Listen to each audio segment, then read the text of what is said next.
All right. So, welcome back to another episode of the Pierce Dispatch. I am joined by Fire Chief Chris Dawson from South Jordan City Fire Department in Utah. Thank you for joining Yeah, me. of course. Happy to be here. So, to kick things off, do you want to just tell me about South Jordan City Fire Department? Yeah, so South Jordan is in the south end of Salt Lake County. So we're about 15 or 20 minutes south of Salt Lake City. So in the southwest corner of Salt Lake Valley.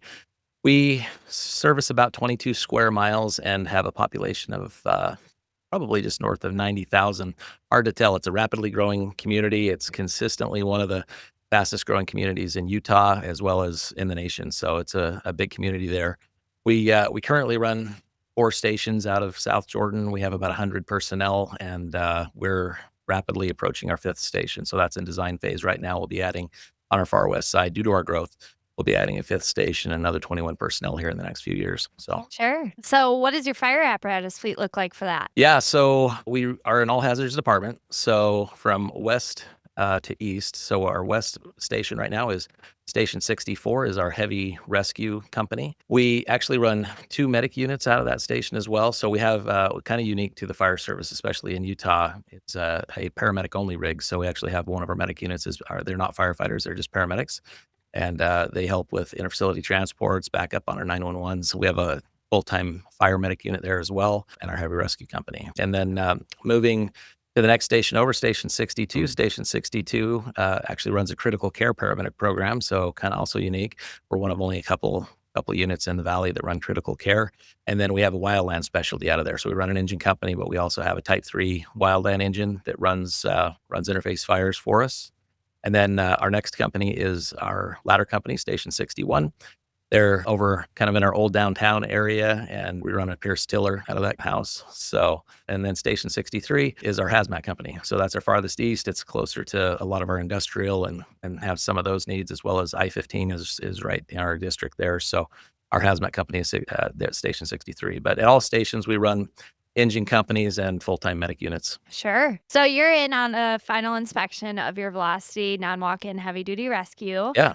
So, what station is that one headed to? You just laid it all out really nicely for me. Who's the lucky station? Yeah, that's going out to Station 64 on our west side. So that's going to be our new heavy rig. All right. Was there any choices that led you to choosing that station for this heavy rescue? Yeah, actually, that's where we're seeing the biggest growth, right? So the what open land is left is on the city's west side, and so there's a lot of rapid growth out there. So we have a lot of opportunities for heavy rescue. So trench rescue, confined space, high angle, all associated with the construction out there. We also have Mountain View Corridor, which is a freeway-like situation. It's kind of a highway with traffic signals, and so it can actually be pretty dangerous. It's pretty high speed, and so a lot of issues out on that side. So that is placed there really because it has the biggest threat for us within our community. So we need that capability out there.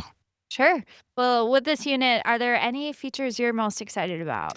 Yeah, so this is a pretty unusual rig, different for us and different from anything that's in our area. So this is a heavy rescue, and we went with the rescue body because we wanted that rescue capability. But we also added the PUC pumper portion to it, which is pretty unusual. So probably, I'm guessing Pierce doesn't build a whole lot of those, but what we wanted was a fully functional fire apparatus as well as a fully functional rescue apparatus. And what I wanted and what my vision for our community is to have those folks available 24/7 when they're needed. If they're clearing a medical call, they're available for extrication, for heavy rescue, for whatever they're called to do. So really that's the goal, and to just keep them available. Right now we have an engine, and then we have a standalone heavy rescue, and it's a tractor trailer.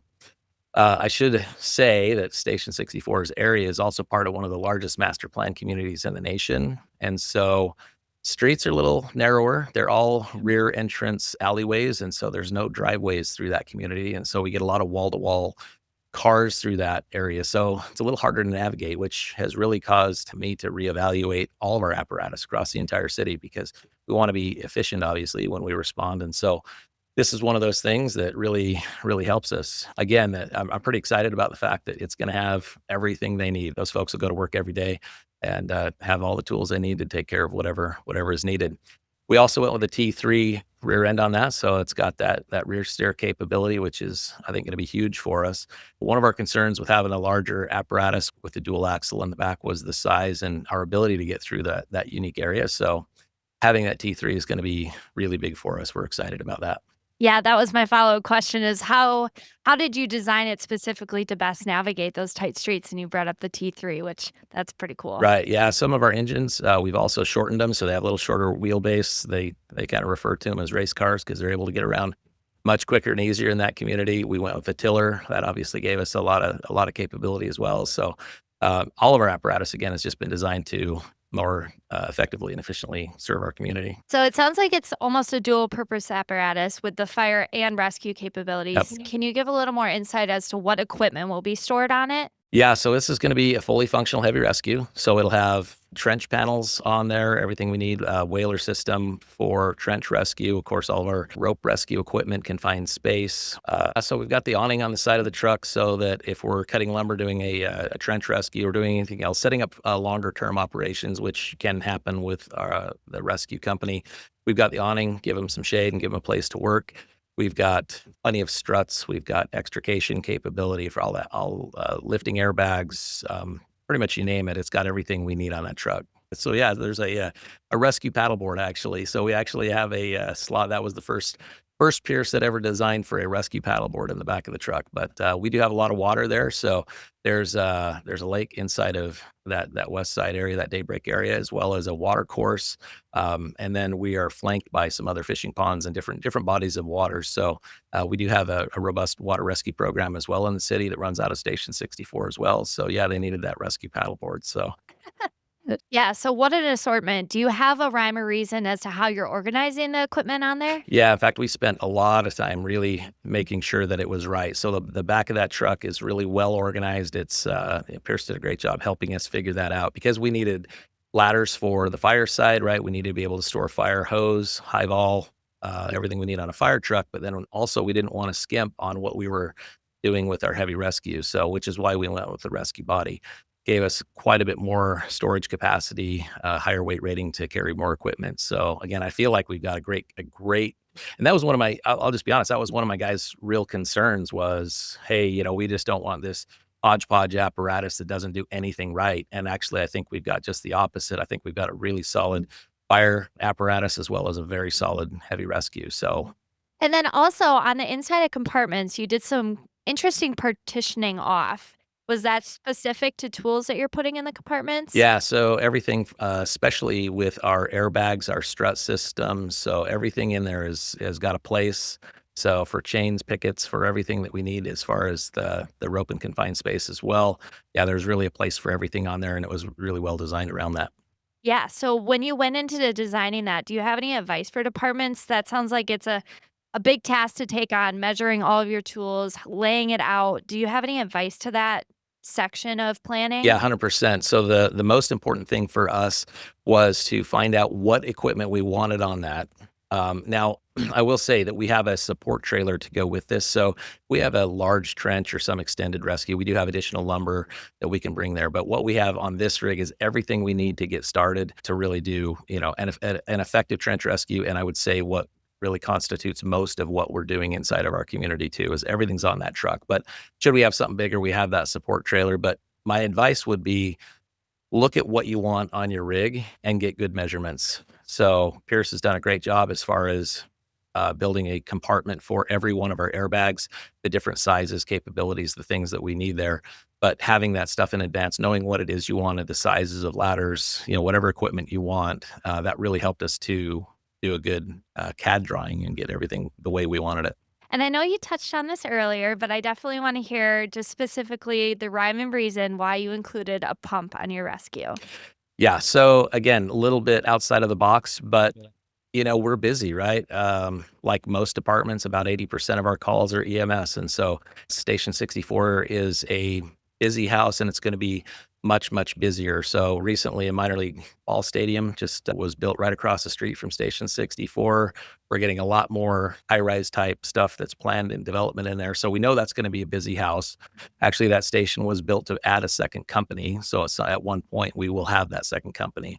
We intend to have a heavy rescue company as well as a ladder company out of there. But right now, because they are so busy and always running, and just the routine stuff of the day, right? Running out, whether it's for training, whether it's for going to the store, whatever that is, anytime they would leave the station, either we come out of service for that heavy rescue specialty and bring in a next closest, or they would have to go back and jump in and grab that piece and bring it with them.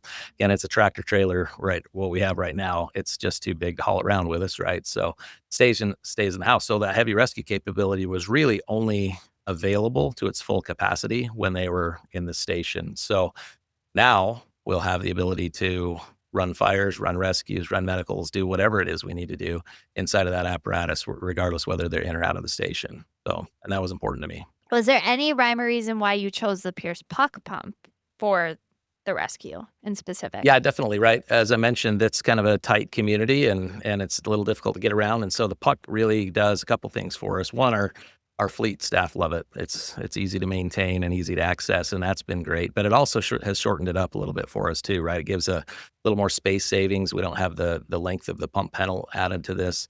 And so what's interesting is when you look at the truck, it really doesn't add a lot to it. It adds a ton in capability, but you don't really see it in the size or the scope of the rig. So it really gave us a great option to still put all the tools we need on that truck without compromising because of having to deal with a large pump panel. Sure. So you said that your crews love it. Does that mean you have it on other apparatus in your fleet right now? Yeah, we sure do.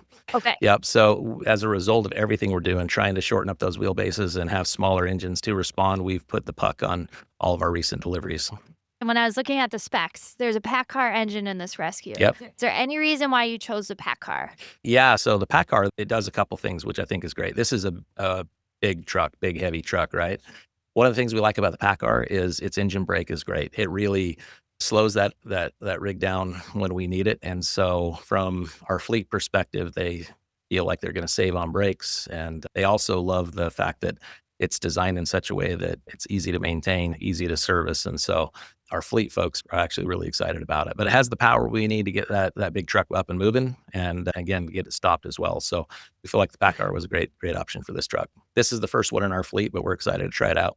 Yeah, I'm excited for you. So now I just want to pivot.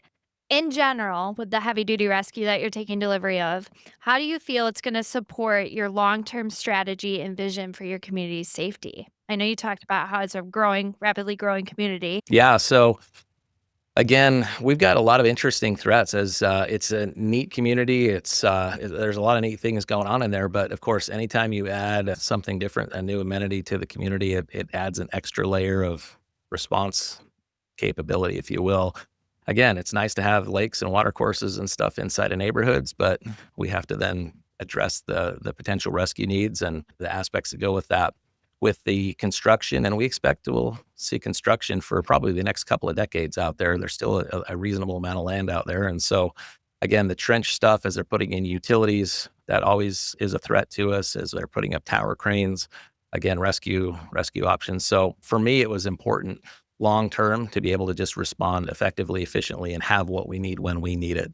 You know, the idea of, again, us being out of the house on a medical call, clearing that and not being able to respond to an extrication or a need is potentially, real problematic for us. And because the entire west side in that area is growing, our neighboring communities are feeling that same growth, and they don't have the stations out there either. So we're one of the farthest west right now, and our next one will be built even farther west, right? So to continue to add to that capability. But, it's been a challenge with as rapidly as we've been growing, the growth brings challenges. And we've really tried to stay out in front of that by years where we can and really anticipate the needs that our community is having and will have. So it's been a neat challenge, a fun challenge to address, but been a lot of work as well. How long have you been a fire chief? About 7.5 years now. Okay, this is like a big vision. Did this start before or after you were in your current role?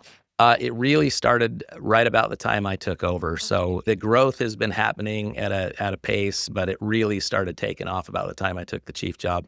And so, we've had the tiger by the tail a little bit and just making sure that we got out in front of it. Fortunately, we got a great mayor, city manager. The elected officials there have been very supportive of us, give us the funding that we need, and we're able to staff well. So we haven't had to scrimp there, which has been great. So again, I feel like our service to the community is really top notch, and they've allowed us to be innovative. We've really tried to think outside the box, adding a critical care paramedic program. We're really working to try to build that to where we can bring a life flight or flight team capabilities to ground ambulance. So when they can't fly, Utah's got interesting weather. There's days that those helicopters can't fly. And so to be able to bring that and have that there quickly is important to us. So we're just trying to design apparatus to support that big vision. How are you gonna engage your community with this new delivery? Yeah, so in the past, we actually have had some push-ins with the community, brought them out. In fact, when we took our last Pierce pumper and tiller, we took them about the same time. We had a push-in out at Station 64 with those. It was to introduce a new station as well as those new pieces. And with this one, I definitely think we'll do that. And one of the things that I think I failed to mention is that what this does for us by combining these into an engine and a rescue is it saves the community money. While the truck itself is a little more money than a regular engine, it's far less than having a rescue and an engine, right? And so that's something that we've really touted and shared with our community is we're trying to be efficient and streamlined there. So we will be taking our single piece heavy rescue out of service when this one comes in. We'll no longer have that need for it. So it'll be one piece we don't have to replace. It'll also be one we don't have to maintain, put fuel in, right? All the maintenance costs that go with that. And so it'll save us some money there as well. So and with this rescue body, the other thing too is it'll last us a long time. That is a very heavy, well-built piece of equipment. So we'll probably get I would expect some extra years out of service out of that as well as we replace it. So really there's cost savings there. So as far as engaging the community, we got a great supportive community. We'd love to have them out and do a push in with that and show them that and explain to them, how cool that is, how unique that is, and the fact that we really are concerned about saving taxpayer dollars but still doing it right. And so I think that's going to be great for the community. All right. So throughout this process, were there any key challenges or considerations that you had when procuring this rescue?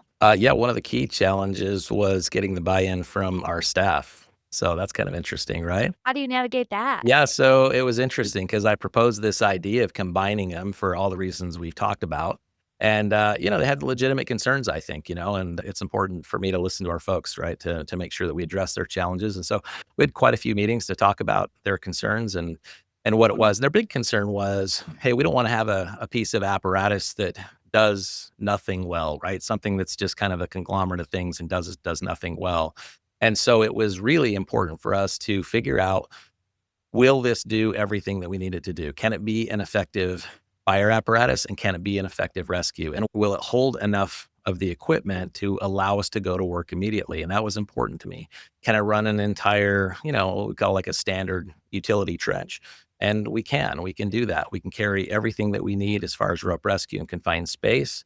We carry a large complement of struts, but we did some unique things to this too. For example, we added on the deck gun that it has on top, it's fully automatic and it can be manned from below. We put the vortex nozzle on that so we can do a straight stream, fog stream, whatever we need. And it can all be controlled from the ground. So it doesn't require somebody to go on top to operate that. So things like that really made a difference. We are able to carry the full complement of hose that we would normally carry on an engine. So that's great. We have, I would say, an appropriate number of ladders. And then I just don't feel like we're compromising on the rescue equipment either. And then they were worried too about the size, right? So getting it around the streets and that's a valid concern. But I think the T3 makes up for that. And I think that's going to be huge for us. So after we talked about it, really showed the design, I think our folks are super excited to get it in service. So have you been able to see it yet, or did we stop you before you got to look at it on the blue floor? Yeah, no, we were down there actually going through it with a fine tooth comb right there on the blue floor. But when I came up, First impressions, what were your first thoughts of your crew? yeah, it's a big truck. It's a great truck though. We're excited about it. Everything came out just as we had designed it. We put a great deal of time on the front end to make sure that it was designed right. And it looks like everything is coming out beautifully. So yeah, we're excited about it. Oh, that's so great to hear.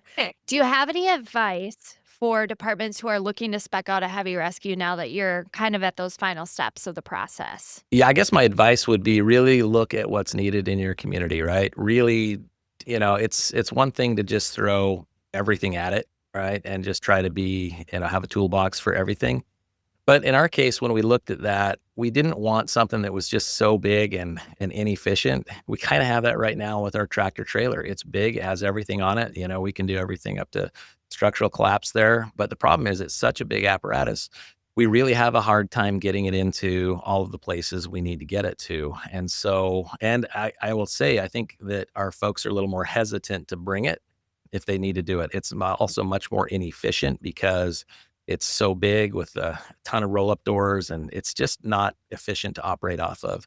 With something like this, the cool thing is they're on it every single day. They go through it every single day. They do their checkoffs and they know where everything is. It's not a secondary piece that's sitting in the apparatus that where things maybe get forgot about, right? And maybe don't get exercised enough, which, as a chief, that's important to me. If I'm spending money to put gear on there, I want to make sure it's effective, it's efficient, and it does what it needs to do when it needs to do it. That means the small motors are fueled and batteries are charged and all the things are taken care of. And where they're running this rig frontline, we get that. So we had to do really an assessment of the community to determine what's our threats. And again, for us, as I mentioned, trench is an absolute threat. Tower crane rescue is a threat.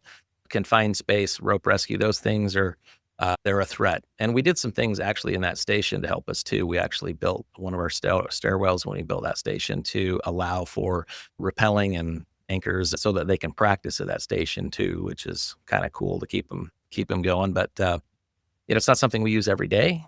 And so it's important that we stay good at it. But really doing a thorough assessment of your community, decide what it is you need so that you just don't have a giant piece that you're not going to use or not going to use effectively or efficiently. I think that would be my advice. Can you share a real world example of how this heavy duty rescue can make a difference during an emergency response? How do you foresee that? Yeah, well, I mean, I can give a real world example. Last fall, we had an unfortunate incident inside of our city where a house blew up. So it was a gas explosion and an unfortunate fatality in there. But when we brought everybody there, what we found is because of the significant damage in that scenario, we needed heavy apparatus. We needed struts. We needed the ability to shore things up as we were doing rescue operations, search and rescue operations on that incident.